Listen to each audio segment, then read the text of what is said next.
Hi, welcome. It's an If YouTube channel here. Zisinta Homa Disanapite Patari Akuti Jure Anana Bambazi Muri wake Muda Tenta Jure Anatawamo Kutawira kuntundaji Nikufuna Maki Dure Bambili Kawani minute ko Katarandire Olemekezeka Ona Bongalande Pano Kuti Amo Yakulako Kuti Godi Kumele Achokako Kulisotani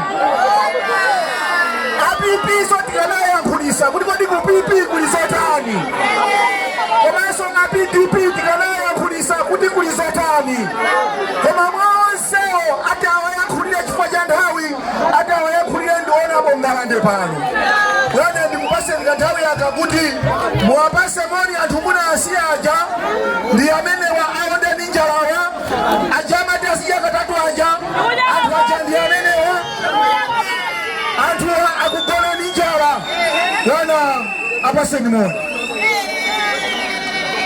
PPP woye PPP woye Olemekezeka original governor atu Bwana Mchacha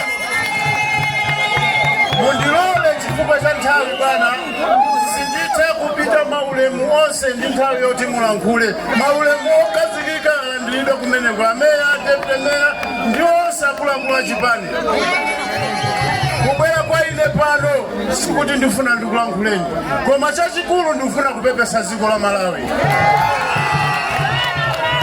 Mundilole olemekezeka kuti ndipepese kumtundu wa Malawi komanso ino akuluakulu achipani cha DPP.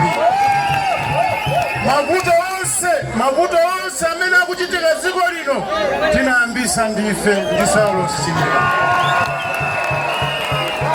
Kupanda kuti ife tinaukira ufumu wa DPP kuti tikapange zathu bwezi pano DPP ili mboma ikulamulabe mpaka na lero. Ndikufuna mukhululuke abale anga kulokundilande timabwera pazapa mjambadwe maza ubasani mabeo shapu nonse mugona mmanyumba mwa masteni mumakumbukire eti koma ndikufuna ndipepese bwana regional governor Amalawi atikhululukire Amalawi mutikhululukire mukhululuke khululukani niyande khululukani.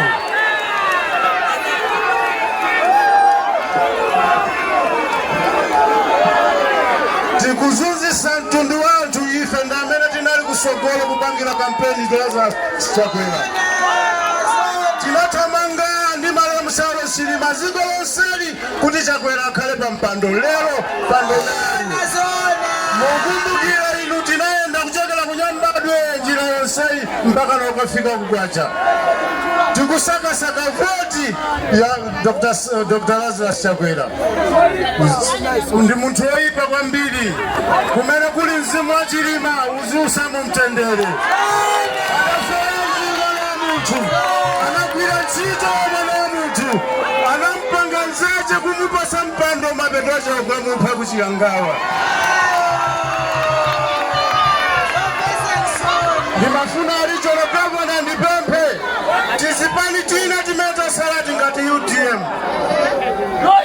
UDF tisipani tina tinapeza timaboi chitoche mpaka afrobarometer ija auze na sachedwe nthawi ndi yomwe yobwera tipange chimozi kuno anthu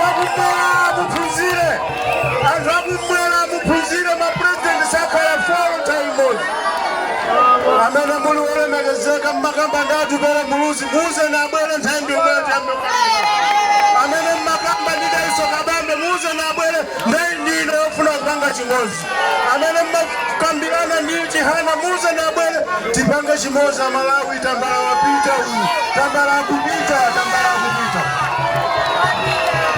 bwana dziko lino la Malawi zipatala medics council Malawi yanambakala ataonena kuti zinthu sizikuyenda tikudabwa anthu akumapina mbwiza kupita kumangochi kupina mbwiza dziko liyenda ife tinasankha kuti azivina mbwiza zona iwe ndidokotala kumenaliko ndidokotala tapita ku Central Hospital ukamve mavuto aliziko lino ndichani mukonze.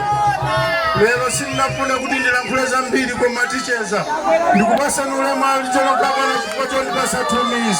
Komanso ndikupepeseni kuti Disembalayi nkhuku simugula, mayazi nyama, mpaya utaka, mafilimu sakwenda bolo pa town pa.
Zikomo kwambiri imazifusafusa kuti izulo kwatuluka ripoti la ndege anthu aku German khala ndi kuti akuzuka kezokuona nyimbo yawo.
zikomo. Chala mwamba huko. Kustadium huko, chala mwamba huko. Chala chapita huko, chala chapita mwamba huko. Kuse huko, chala chapita mwamba. Amene watopandi umbawi, watopandi mavuto, watopandi kukula katundu watula, chala mwamba huko. Amene esa 2025, chala mwamba huko. Apita oye! DPP oye! Ulemu mkulu kwa mbili inu Dr. Francis Pepe Cyclopedia ukulali kulu kwa mbili nimena sunga history ya Chipani komanso inu ameya anzinda uno waplanta a director amai national mai mbele na vicha komanso olemekezeka olabo musoa mai koroko komanso ainu wake anzinda uno constituency ino ajibilo mpinga njira amene muli alingo advisor ku Chipani chatu osaiwala olemekezeka a deputy mayor Bambo Jomo Osman olemekezeka aganda a director amai mbele Maria Naija komanso inu maempi anzanga onse makasala onse mashado onse jala mwamba uko